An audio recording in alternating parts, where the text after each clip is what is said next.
Карам я някакси, даже страхотно я карам, много с бюджетни излишъци и ям на коре, нямам проблем. Уви така стоят нещата, бедни мои учителю. След месец, два и три, до Коледа почти.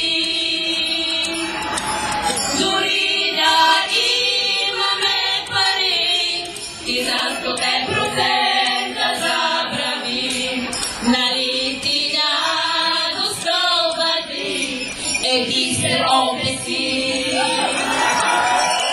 Събирай всеки ден без спир пред моите заключени врати.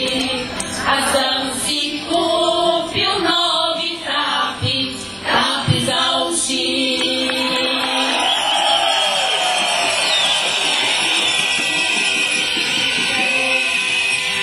Аз си добре караш, нашата седенка проточи се, няма да спре. Да знаеш, здравей, скъпи учителю.